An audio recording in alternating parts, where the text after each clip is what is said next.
Alright, so our major leak is right here, but I also need to melt all that so I can check all these U-bends.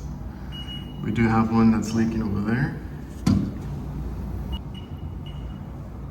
That little guy right there has a micro leak, so we can patch that one. I just gotta check the rest of these behind the ice. Alright, so surprisingly, nothing else. Just that one at the bottom, we'll dab that. Don't want to mess with that. It has an ugly braze joint right there. We're just going to replace the solenoid valve. The whole thing is leaking, so we'll take that out. Checked over here as best as I could. I'll have to melt this with a torch or something, because those distributors have leaked on me before, and normally you can patch them too.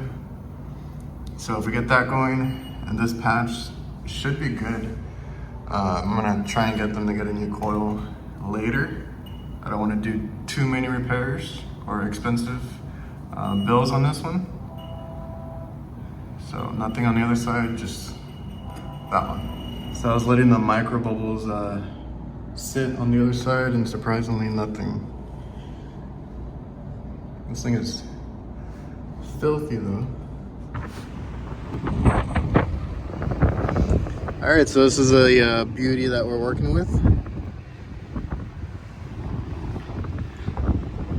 That's not good either. Like, I need a new housing, and then it was, like I said, rubbing up here. I'll check that right now. It doesn't look like it's leaking, but yeah, I got this little nest up here, so I'm gonna have to probably disconnect all this and rewire it because it's all running on top. Run it through the bottom, zip tie everything, mount this somewhere. Or I'll see if I can put it in that box. I don't know how much space is in there, and then we're gonna try to cut this out and then put the new dryer in, and then I'll go work on the leaks. In here, strapped. I did a little bit too tight, but whatever, it's in there, it's secure. We'll zip tie this, and then we'll cut this out. All right, I'm not OCD or anything, but that's a lot better. Instead of having everything resting right here, I went under as much as I could. They have this crankcase heater. I could unhook it and go over. I'll do that at the end. And then we're gonna, like I said, cut this out. This is what I plan to put in here. It's gonna go this way. So we're gonna crimp that in, and then we're gonna flare a piece over here, and we're gonna cut it out first. If I screw up, then I'll go get my torches and everything. But for things like this, I can bring this setup. I got everything I need to crimp in here, and then my tool, so it should be easy. And in case you're wondering, that system is like flat, so I put in a little bit of this 407C that I had. It's like empty. It was just vapor. I threw it in there to leak check it, and then we're gonna charge it up with a new tank and all that. So there's not really anything to recover right now. All right, so we cut it out. We prepped our pipe. It's clean. You should be doing that with Brazing anyway. Make sure you deburr it and everything. Next thing I'm gonna do is put a depth mark. That way I know that our O-ring is good. All right, can you hear me now? Hopefully I can salvage that audio, but man, it's really windy. Let's see, marked it. So then we're gonna get this piece right here. And then that's good. That's past the O-ring. If you wanna see what it looks like. So when you get there, it's just right past the O-ring. So we're gonna do that. Then we're gonna put a piece here and flare it manually. And then we're gonna do this. I won't need much of a piece there. Get your, I don't know if I can do this one-handed, but get this.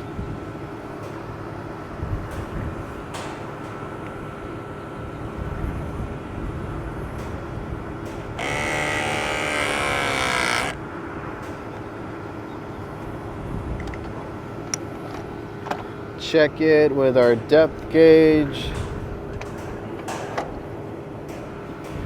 We're doing 3/8, so we're good here, and we're good there. All right, so same thing with this. I already cleaned it, reamed it, deburred it, and then we're gonna mark it.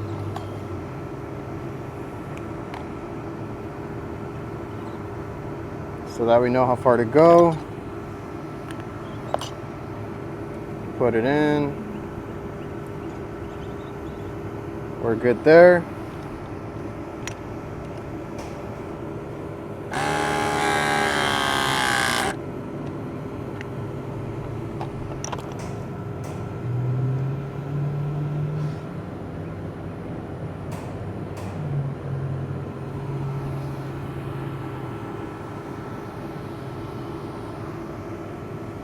Check our crimp.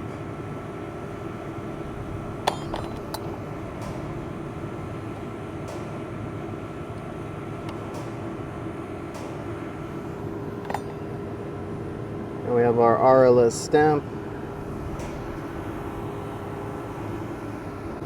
Now the reason I'm doing this is because I have no slack. This is all they left me with. I'm not going to redo the piping right now, so if I have one of their flare fitting press or flare press fittings, it gives me a couple inches back, so that's what I needed there.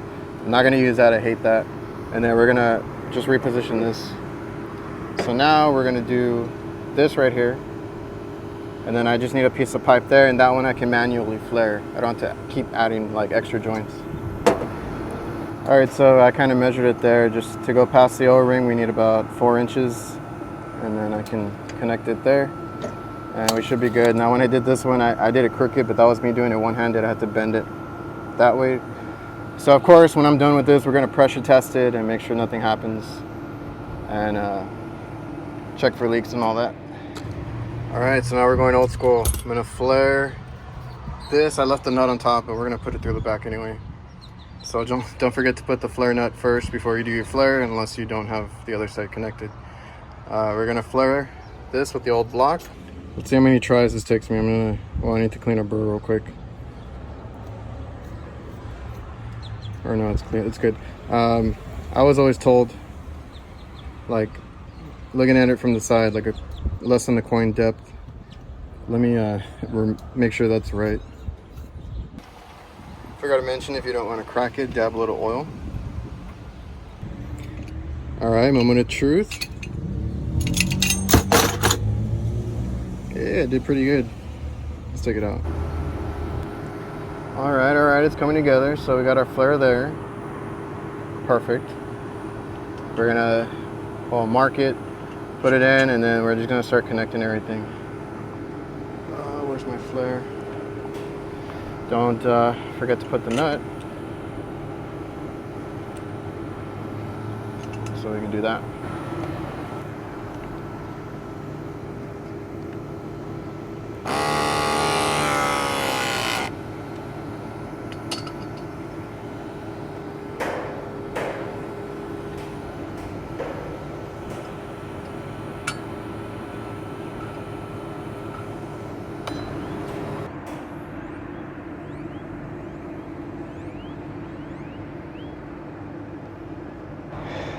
Now there is going to be a learning curve. I'm not going to lie. I'm so used to brazing, and I want to make sure everything goes right when I do this. So we're polishing a turd. You know, it is what it is. I just wanted to get the dryer in already so I can go down and start brazing. And I mean, it's like with brazing too. You have a learning curve. You don't do it right. You know, your first time out there, when you're a rookie, when you're starting out, you have leaks and stuff. It happens. It happened to me too. And I just wanted to make sure everything's done right. Now we're gonna go downstairs, start on the brazing, do the real fun, change out the valve, and then we'll pressure test it, leak test it. Hopefully nothing went wrong, because then that would be a shame. And yeah, we'll get to that.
You can use a literal wet rag if you want, but I like using putty.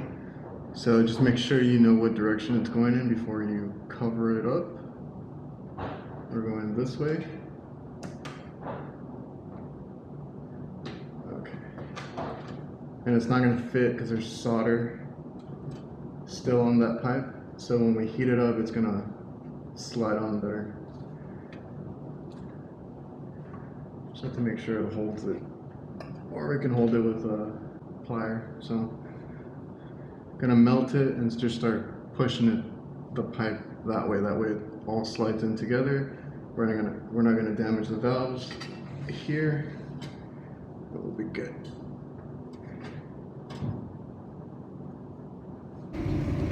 So if you're getting back pressure, don't do like me and forget to give yourself a vent. So I took out the straighter there, opened this back up because I had closed it since I was gonna be, or I didn't want to leave it open for too long. So vent, finish up, and then we'll take care of the other leak.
I don't know how well you're gonna get that on that angle, but I just gotta patch up this little thing. So we're just gonna heat it up, dab it, and that's it.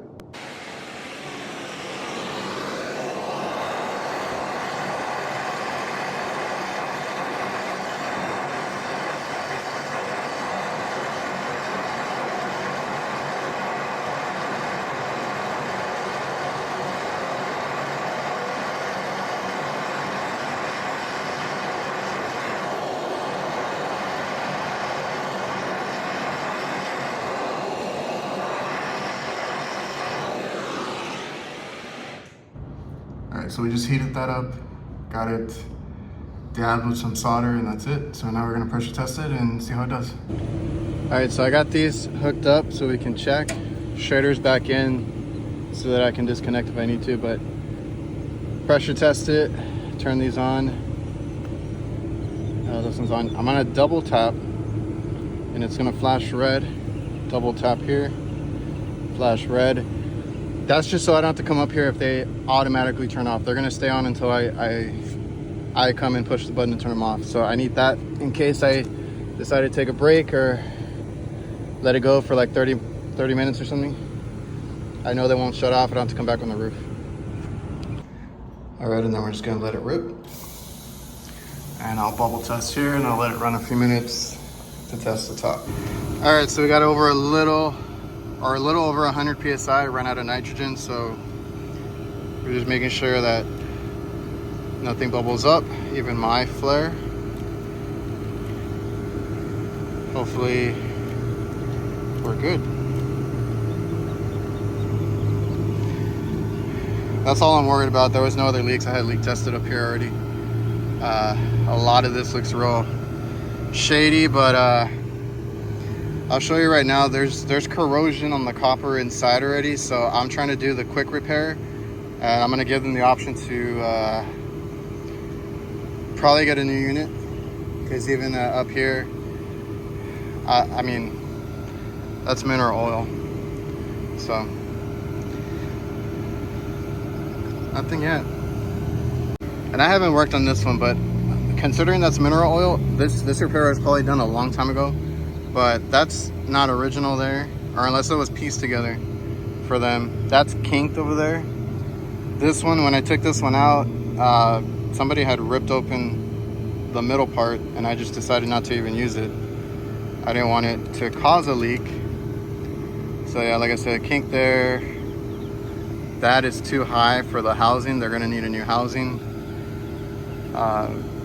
Surprisingly, somebody who put those ports in did a good job, because they're pretty sturdy. I've seen these snap off before because they use the wrong, or they use the stem that's way thinner than that, the next size down. Everything's good up here. I mean, I can leak test all this stuff.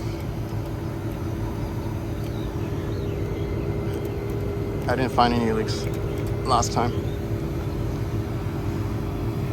So, I mean, I hope you guys understand that this is a repair to get them by, even though it's going to cost them quite a bit. They need the product. They need their walk-in, right? The product goes bad, they lose a lot of money. But we're going to get them going. This is not going to be perfect at all.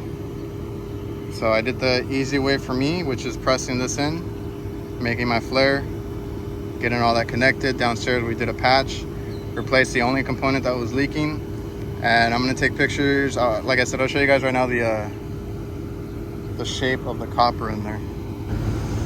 All right, so I'm gonna hook this up as my micron gauge, even though I'm not gonna pull from up here, because there is no outlet up here.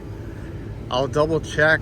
There might be one on back there, but I don't think so, and I don't feel like running the cheater cord. So I'm gonna vacuum from the evaporator, leave the solenoid open.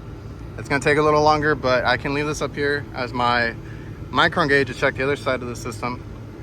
Well, both sides, I guess. And, you know, clean up, take a little break, get off the roof, and then that way I can just directly hook up my refrigerant instead of worrying about like pressurizing it and all that. So this will check my microns and then charge without much of a hassle. All right, so we're good down here. That thing ended up leaking.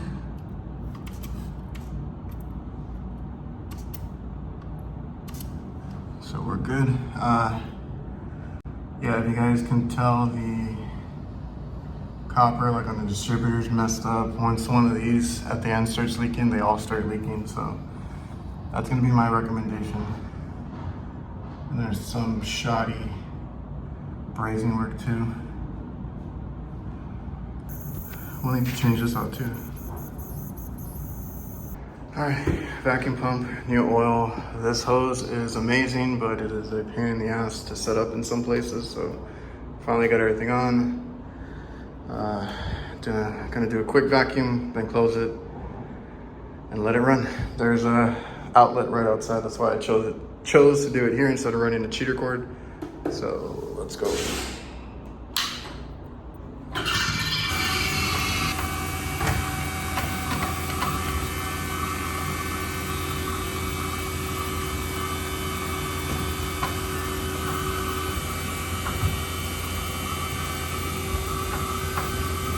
So it struggled around 700, 800 microns. I don't expect a whole lot of that old unit. So right now I'm gonna take my refrigerant.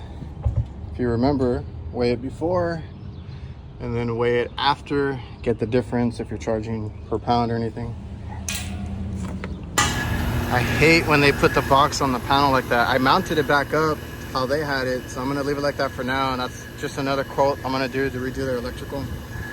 I have to see how much this comes out to, like the repair that we did. So everything good so far, no leaks. Charge through the high side first, and then we're gonna weigh it in, make sure the side glass is good, drops temp, all that good stuff. It has quite a big receiver back there, so it's probably gonna take a bit. And we'll see how it does. And just in case, it looks dusty and it's been real windy this year, so don't want our head pressure to go crazy.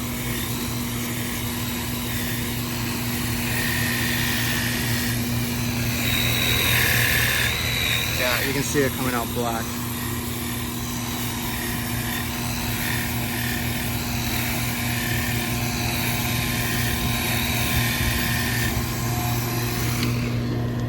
Just my little portable washer. Maybe it was struggling for a different reason. I don't know how to get that back on here. It's supposed to be one piece.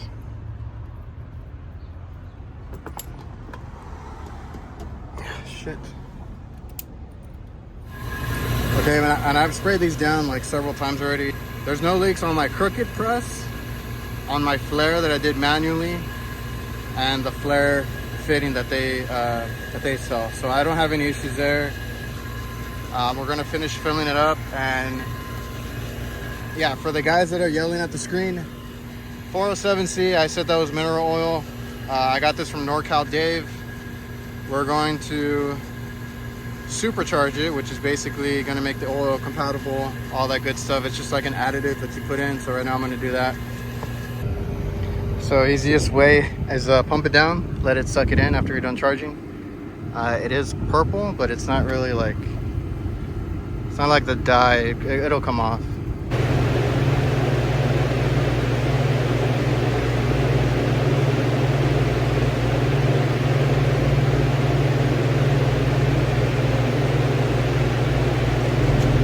Man, it got hot. So unit's working. That's going to be my real world scenario used for the press tool for filter dryers.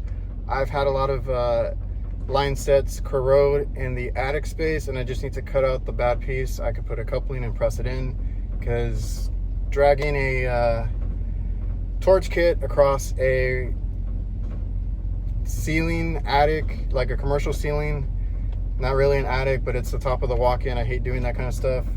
And you got to watch out for beams and pipes and all that kind of stuff. So that's where I'm going to use it. And if I can, you know, for quick jobs too. So that's my real world use. Unit's working fine. We put in that oil conversion can. It is a purple-ish color, but it comes off easily. It's not going to mark you in any way. So we're good. Unit is at 40 degrees. I need to take off already, and they have some more calls for me, so I'm going to be back here tomorrow, and I'll check on it then. But it was at 40 and dropping. Side glass is clear. I weighed it in. Usually takes about 6 to 8 pounds. It's like a small walk-in with the box or the condenser right on top or directly above it. So we're good. Everything passed my leak test, my pressure test, my vacuum test. So shouldn't have any more issues. That thing leaked out pretty quick. If I have any issues, it'll come up tomorrow. All right, and I forgot to mention that they have 2 walk-in coolers, right? I did the same kind of repair on their other walk-in cooler. Now, same situation. It's super old. It had a leak. I think that one had a leak on the distributor. I was able to patch it with the solder weld, the brazing rods, round rods. I don't know, I've had good luck with solder welds since I switched over, and I patched everything like in one pass. Now, that one, like I said, it leaked, and I think it had some leaks on the U-bends as well. And then we probably converted that one to 407C also. This was 3 years ago. I told them they are to expect to need a new unit. Usually when I do my work, I try to do it the best to my abilities. I do my due diligence to make sure everything's done properly or as close as I can. It's real world. For me, guys, it's not perfect. I do what I can for my customers. So that was about 3 years ago when we first picked them up. I think the previous company couldn't fix it. They couldn't find the leak, or they said the leak was in the wall, or I don't know what they told them. I found the leak, patched it up, haven't got called back. I haven't worked on it in 3 years, and we still have that customer. So now that this one gave out, I'm like, look, I'm gonna patch it up. I'm gonna tell you the same thing. You're probably gonna need a new unit. I would prefer to do top and bottom. We can't just change out the evap, but I don't know, it might last years from now. Now, some customers like to get ahead of it, and they'll take me up on my advice to replace it if it's that old. An R22 unit, it's going to be really old. So they might take me up on it, but some customers don't. They'd rather wait till it quits. Something that might, like this one, I think it was under $2,000 to fix.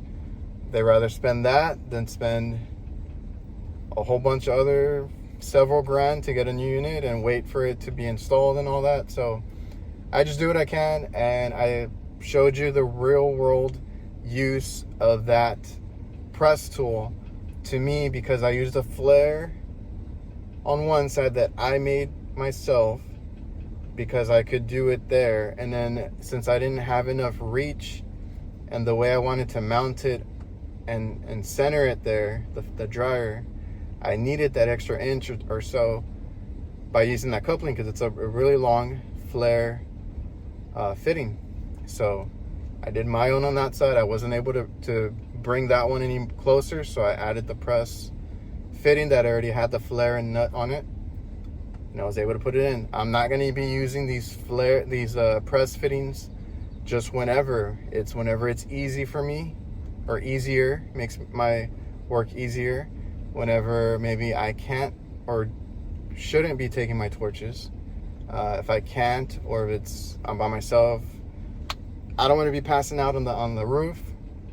If I'm super tired at the end of the day, to be brazing in, I don't want to be throwing my back out.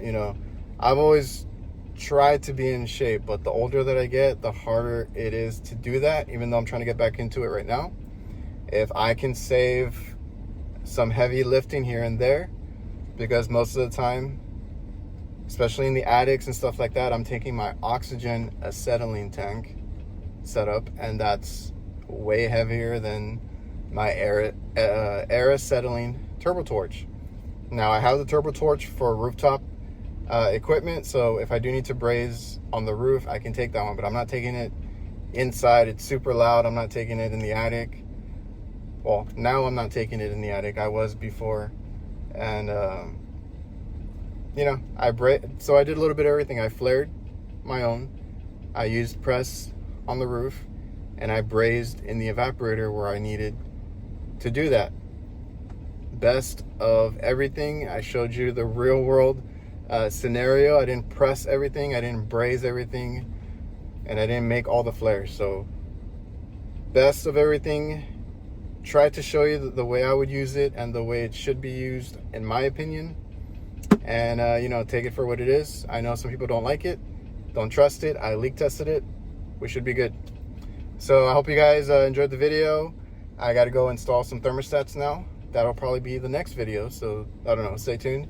And remember to like, comment, subscribe, all that good stuff, and I'll see you guys.